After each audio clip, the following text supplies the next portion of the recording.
মোংলা সমুদ্র বন্দর ও সুন্দরবন উপকূলে দুর্যোগপূর্ণ আবহাওয়া বিরাজ করছে। ব্যাহত হচ্ছে বন্দর থেকে জাহাজের পণ্য খালাস বোঝার কাজ। বিস্তারিত জানাতে বন্দর এলাকায় আছেন সহকর্মী মাহবুব হাসান। সরাসরি যাচ্ছি তার কাছে।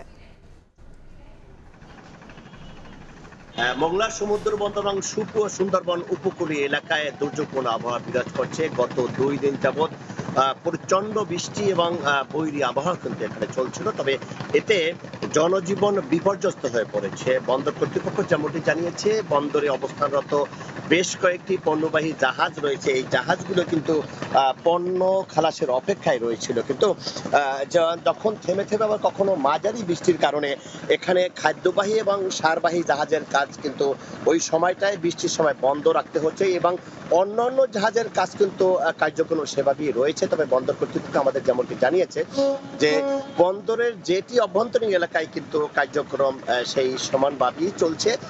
তবে এই এলাকায় যে দুর্যোগপূর্ণ আবহাওয়া এবং যে বৈরী আবহাওয়া বৃষ্টির কারণে সুন্দরবনে কিন্তু জেলেরা মাছ ধরতে যেতে পারেনি। বন্দরেও কিন্তু স্থবিরতা দেখা দিচ্ছে, কারণ এখান থেকে যারা শ্রমিক যারা বন্দরের কার্যক্রমের সাথে সংশ্লিষ্ট তারা কিন্তু জাহাজে গিয়ে তারা কিন্তু অলস সময় পার করতে হয়েছিল। গত 2 দিন যাবৎ এমনটাই চলতেছিল মোংলা বন্দর এলাকা এবং সুন্দরবন উপকূলীয় এলাকায়।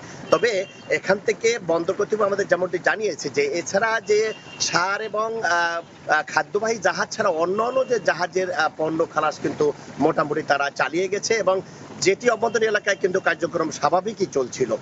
এবং সুন্দরবন থেকে যেমনটি জানিয়েছে যে সুন্দরবনে যে পরবর্তী নির্দেশ না দেওয়া পর্যন্ত জেলেরা কিন্তু তার জায়গায় থেকেই তারা কিন্তু মাছ ধরছে। তবে এই ছিল আমার কাছে মোংলা বন্দরের দুর্যোগপূর্ণ আবহাওয়া এবং বৈরী আবহাওয়ার সর্বশেষ তথ্য।